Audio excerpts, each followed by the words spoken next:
આજની ધર્મકથા. પ્રણામ. રાણકપુર તીર્થ, સંવત 2032, ઈસવીસન 1976. 1,00,000 નૌકાર મંત્રનું 20 દિવસીય અનુષ્ઠાન. ચૈત્રી હોળીના દિવસો. ગોળવાડની અંદરમાં એક આચાર્ય ભગવત એ સમયે બિરાજમાન હતા. પૂજ્ય આચાર્ય ભગવંત શ્રી સમુદ્ર સુરીશ્વરજી મહારાજા. થોડાક દિવસ એમનું અહીંયા રહેવાનું થયું હતું પન્યાજી મહારાજ સાથે. અને આગળ જ્યારે વિહાર થયો પછી ગોળવાડના દરેક ક્ષેત્રોમાં એ જાય ત્યારે બોલતા જ હતા કે ગોળવાડ પંથક ખરેખર ભાગ્યશાળી છે કે રાણકપુરમાં પન્યાજી મહારાજે જે રીતે અંતઃકરણમાંથી આવેલા નવકારના સ્ત્રોતને વહાવ્યો છે, એક જાણે કોઈ તીર્થંકરની સમવસરણમાં વહેતી ગીરા એટલે કે ભાષા દેશનાની ઝાંકી થઈ. સાહેબે પણ અહીંયા જીવતત્વ, નૌકાર, નૌપતજીના મહાત્મ્ય વિશે પ્રવચનો આપ્યા. બને એટલું મૌન રાખવું, સંથારા પર ભૂમિશયન કરવું, સ્પષ્ટ અક્ષરોથી એકાગ્ર ચિત્તે નૌકારનો જાપ કરવો,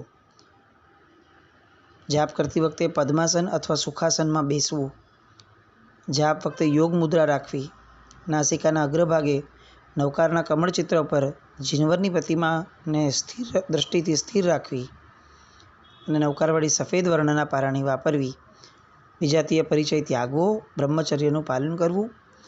આ રીતે અનેક નિયમો આરાધકોને ત્યાં સાહેબે આપ્યા. અને એકાદ પવિત્ર સ્થળે ગાયના ઘીનો અખંડ દીપક અને મગમગાઈમાન અખંડ ધૂપ કરી પાર્શ્વનાથ ભગવાનની જે પંચતીર્થી હતી એની પ્રતિમાનું સ્થાપન કરાવ્યું. સામે લોકો ત્યાં અખંડ રાત સાધના કરતા અને એકદમ અકળ કારણસર ચૈત્ર મહિનામાં ભારે વાવાઝોડું, પવનનો તોફાન અને વરસાદ બધું એકસાથે ત્રાટક્યું. આખી રાત ગાજવીજ સાથેના રૌદ્ર સ્વરૂપને કુદરતના લોકો જોતા રહ્યા. લોકો ધર્મશાળામાં રહે મંડપ અને અખંડ દીપકની સ્થાપનાની ચિંતા કરતા હતા. સવાર થયું, તોફાન શમ્યું, બધા મંડપમાં ગયા. આજુબાજુના ઘણા બધા વૃક્ષો પડી ગયા હતા અને છતાં પણ બધાના અનંત આશ્ચર્ય વચ્ચે આરાધનાના એ જે કપડાનો મંડપ હતો એમાં એક નાનકડું કાણું પણ ન પડ્યું. એઝ ઇટ ઇઝ સુરક્ષિત, ન મંડપને નુકસાન અને એનાથી આગળ વધતા અખંડ દીપક પણ ન બુઝાયો. જે તોફાનમાં અને જે પવનમાં આખાને આખા વૃક્ષો ખતમ થઈ ગયા, એમાં એક દીપક પણ ઓલવાયો નહીં. આ તાકાત પન્યાજી મહારાજે સ્થાપેલા આ અખંડ દીપકની છે, આવું માનીને લોકો ગુણગાન કરવા લાગ્યા. એનાથી આગળ વધતા હજી જોયું તો જો આખો મંડપ વરસાદમાં કોરો, વરસાદનું એક ટીપું પણ મંડપ પર ન પડ્યું. મંડપની એક્ઝેક્ટ બાજુમાં એકદમ ભીની જગ્યા અને મંડપમાં એક ટીપું પણ નહીં. બધાને થયું કે આવું કઈ રીતે શક્ય બન્યું હશે.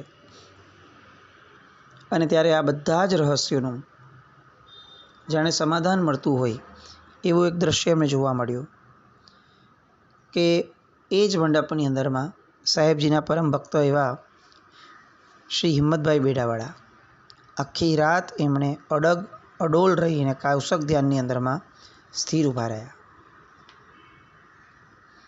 બધા પન્યાજી મહારાજને બોલાવવા ગયા.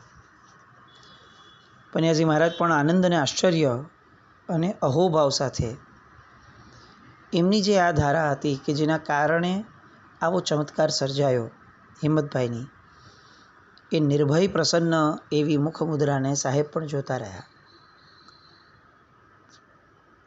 બધાએ જણાવ્યું હિંમતભાઈને કે હવે સવાર થઈ છે, બધું સાહજિક રીતે પૂરું થઈ ગયું છે. ગઈકાલ આખી રાત આવી ગઈ હતી, પણ તમારા કૌશક ધ્યાનના પ્રભાવે આ આવું વિઘ્ન એ ચમત્કારમાં ફેરવાઈ ગયું છે. સાહેબજીએ પણ આશીર્વાદ આપ્યા. વજ્રસેન મહારાજ સાહેબે પૂછ્યું કે હિંમતભાઈ, તમને આવું કઈ રીતે ખ્યાલ આવ્યો કે મારે આવું કરવું જોઈએ? અને આ કરતી વખતે જ્યારે ખબર પડી કે આજુબાજુ બધી પરિસ્થિતિ આવી વિચિત્ર છે, તો કરતી વખતે તમારા મનમાં શું હતું? ત્યારે હિંમતભાઈએ સાહેબને યાદ કરાવ્યો બહુ જ વિનયપૂર્વક કે સાહેબ આપને ખ્યાલ હોય ને તો કુલપાકજી તીર્થની અંદરમાં પણ સાહેબની નિશ્રામાં આપણે આવી રીતે હોળી કરી હતી. ત્યારે રાત્રે માંગલિક કરવાનો સમય હતો અને પૂજારીજીએ અંદર તપાસ કર્યા વિના જ દરવાજે તાળું લગાડી દીધું હતું.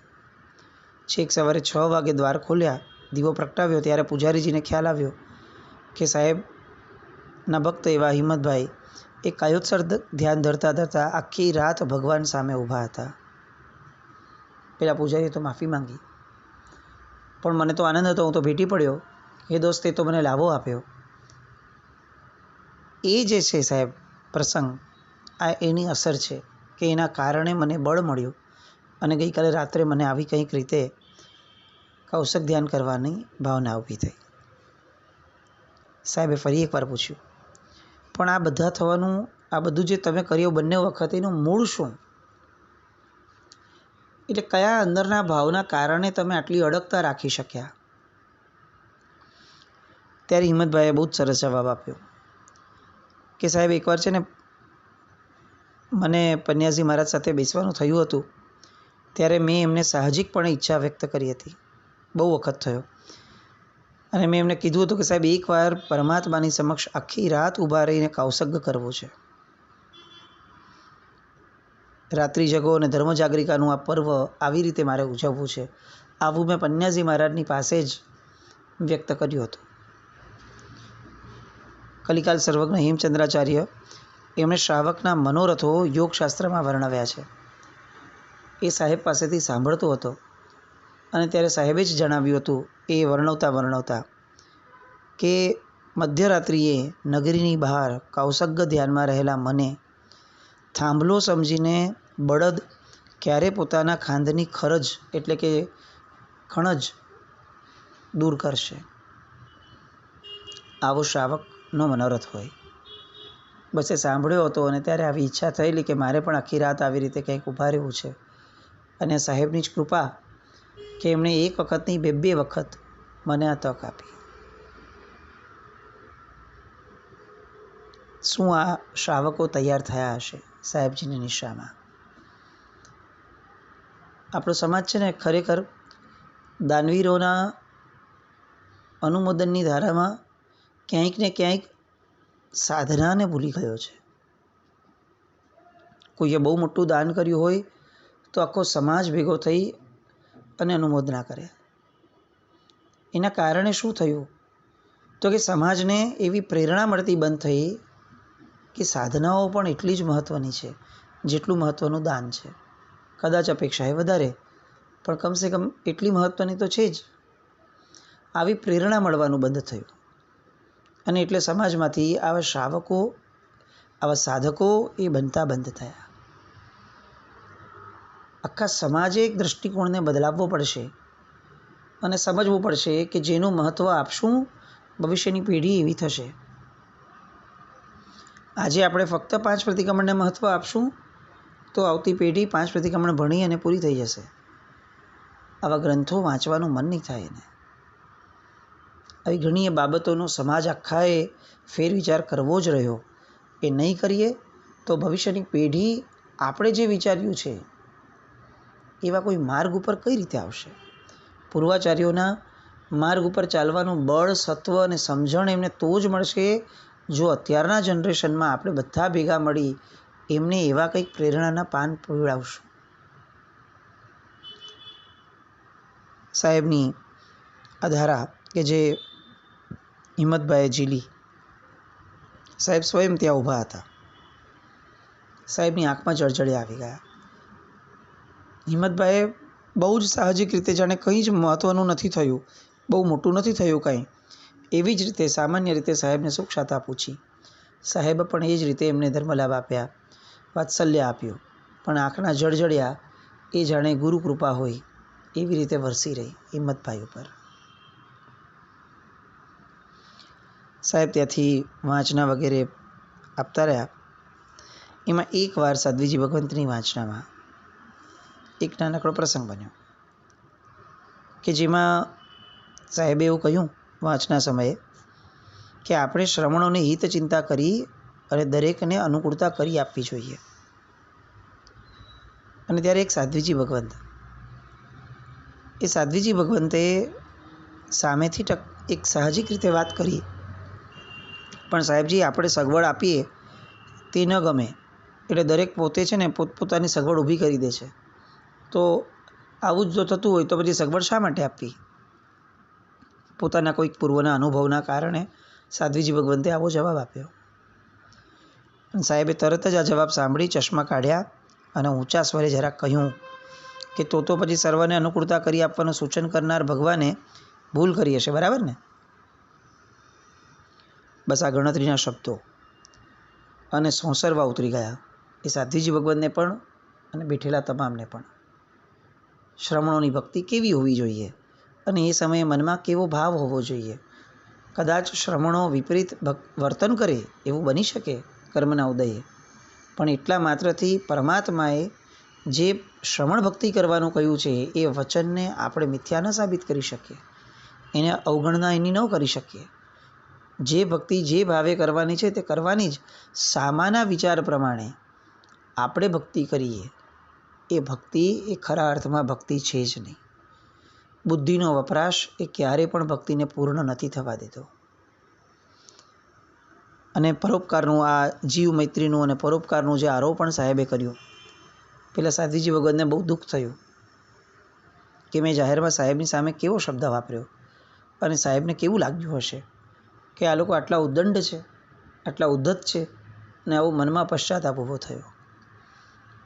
મજાની વાત એ થઈ કે એ જ રાત્રિએ એ સાધ્વીજી ભગવંતને સ્વપ્નમાં એવી ઝાંખી થઈ કે સાહેબજી પન્યાજી મહારાજ એ એમના સહસ્ત્રાર ચક્ર ઉપરથી દૂરથી હાથને સ્થાપે છે અને શક્તિપાત કરે છે.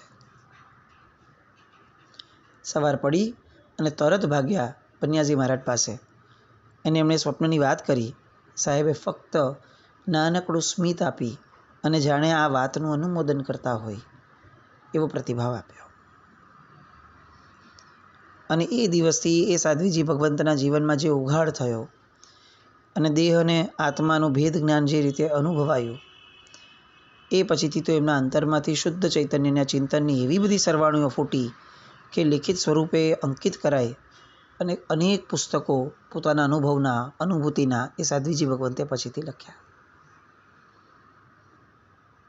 પન્યાજી મહારાજ જેને મળે એને શું પ્રાપ્ત ન થાય એવા કેટલા બધા દ્રષ્ટાંતો આવા.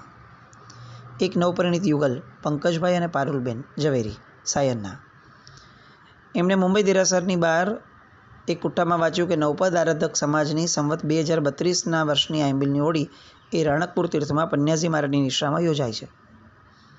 સાહેબ વિશે એમને ખાસ પરિચય નહીં, પણ એમને એમ થયું કે ચાલો ને રાણકપુર તીર્થ યાત્રા થઈ જશે. એમ વિચારીને એ લોકો રાણકપુર માટે આવ્યા.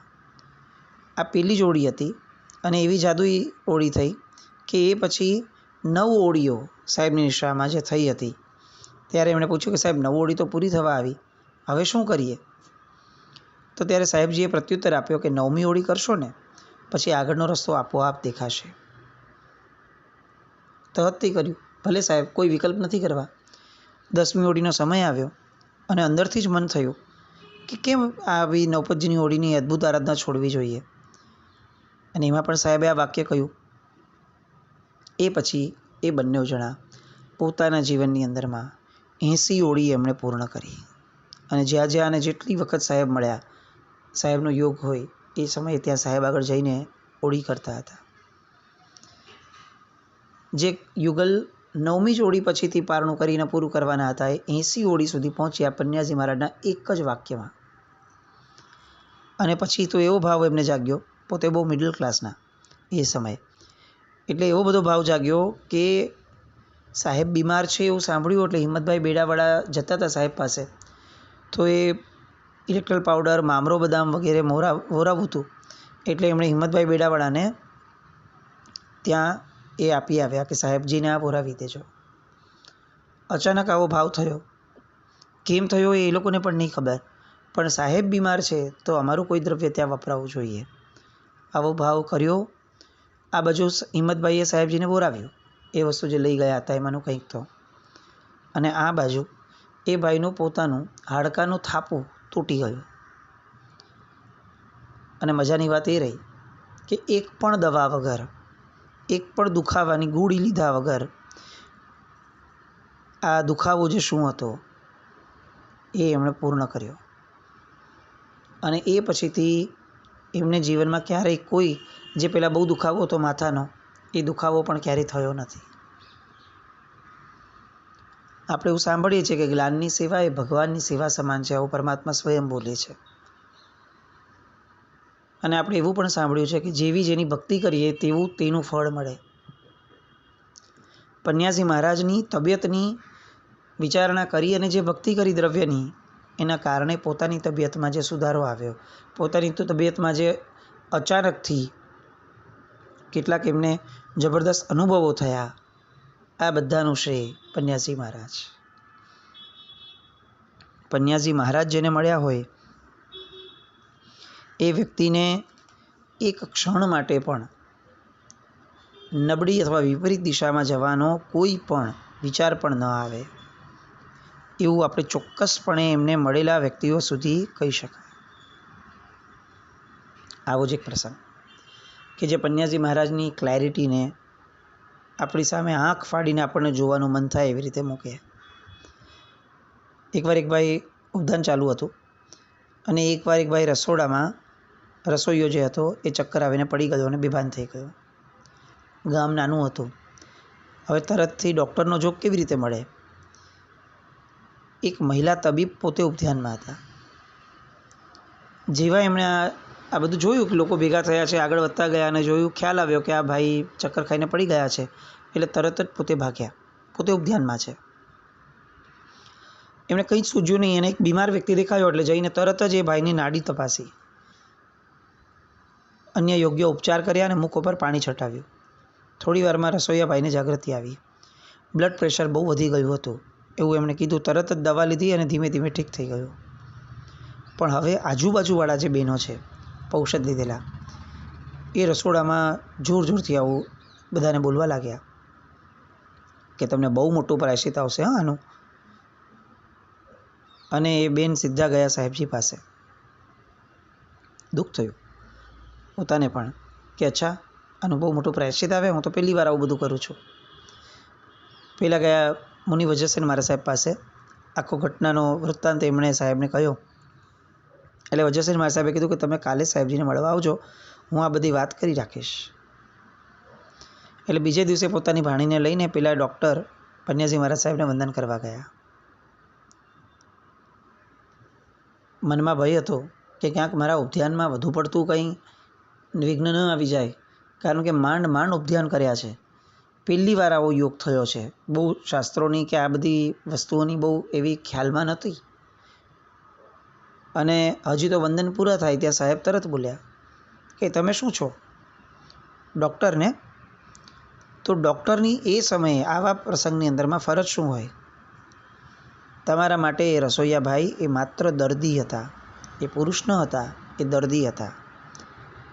અને તમે જેને સ્પર્શ કર્યો હતો એ સ્પર્શ ન હતો, એ સારવાર હતી. તમારા મનમાં એ સમયે બીજી કોઈ કામના તો હતી નહીં. તો જો તમે જે કર્યું એ કંઈ ખોટું જ નથી. એક દર્દી અને સારવાર, આ બેનો જ સંબંધ હતો તમારે એમની સાથે. તો પછી તમે જે કર્યું એમાં કોઈ પ્રાયશ્ચિત કઈ રીતે આવે? આપણો ધર્મ છે ને એ ભાવ ધર્મ છે. દરેક ક્રિયામાં ક્રિયા ન જોવાય, પ્રવૃત્તિમાં રહેલો આશય જોવાય, એનો હેતુ જોવાય અને એની અંદરમાં કયા ભાવ હતા એ જોવાય. હું જ આવું જોઉં છું એવું નહીં, કુદરત પણ આ જ જુએ છે. કેવું દ્રષ્ટાંત આપણે સાંભળીએ તો કેવું લાગે? કેટલા બધા વિવાદો કરવાનું આપણને મન થાય, કેટલા બધા એલિગેશન્સ કરી દઈએ. આ મિથ્યાત્વ, આ સમ્યક્ત્વ, આ ખોટું, આ સાચું, આ આવું જોવું જોઈએ, લોકો શું વિચારે, પછીથી શું થશે, પછી તો બધા આવું કરવા લાગશે. કેટલા બધા વિકલ્પો આપણને થાય. આપણે આમ કેટલું બધું ભવિષ્ય ભાખી લઈએ કે જાણે આપણે જ ભગવાન છીએ ભવિષ્યના. અને પન્યાસી મહારાજે કેટલો બધો એક્સ્ટ્રીમ વર્તમાનનો પર્યાય જોયો. એક સ્ત્રી અને પુરુષના સ્પર્શની વચ્ચે પણ બીજા કેટલાક પર્યાયો હોઈ શકે. આ ગીતાર્થ હતા એ પન્યાસી મહારાજની. આજે આ દ્રષ્ટાંત હું ખરેખર કહું કે કેટલાય બધા યંગસ્ટર્સને સમજાશે અને સંભળાશે તો એમને એવું લાગશે કે અમને આવા જ મહાત્માની જરૂર હતી. એવું નહીં કે લિબર્ટી આપે, પણ જે ટેકનિકલી સમજે, પરિસ્થિતિને પરિસ્થિતિની રૂપે સમજે. દરેક વસ્તુમાં એક જ ગાણું નહીં, જેમ જેમ પ્રસંગ બને તેમ તેમ તે પ્રસંગને એ પોતાની ગીતાર્થતાથી ચકાસે. અને ખરી ગીતાર્થતા પણ કદાચ આ જ લાગે આપણને. આવા તો પન્યાજી મહારાજના બીજા અનેક પ્રસંગો, અનેક. અને એ પ્રસંગોમાં પન્યાજી મહારાજ જે રીતે ઉઠ્યા છે, જે રીતે ઉપસ્યા છે, એ સાંભળીને તો આપણને ખરેખર લાગે કે આજે આપણે બહુ મિસ કરીએ સાહેબને. આવી ગીતાર્થતા, આવી વિચક્ષણતા, આવી વિલક્ષણતા, આવી રીતે વિચારણા કરવાની પણ એમને અંદરથી એક ધારા, હજી આવી ધારાની અંદરમાં બીજી એક કિશોરી રાજકોટની, અને એને ઉપધ્યાનમાં સાહેબની સામે એકદમ બળવત્તર રીતે થઈ અને એક ધમકી આપતી હોય એ રીતે વાત કરી, અને સાહેબજી એને જે પ્રતિભાવ આપ્યો. આ બધી વાતો આવતીકાલ પર રાખીએ.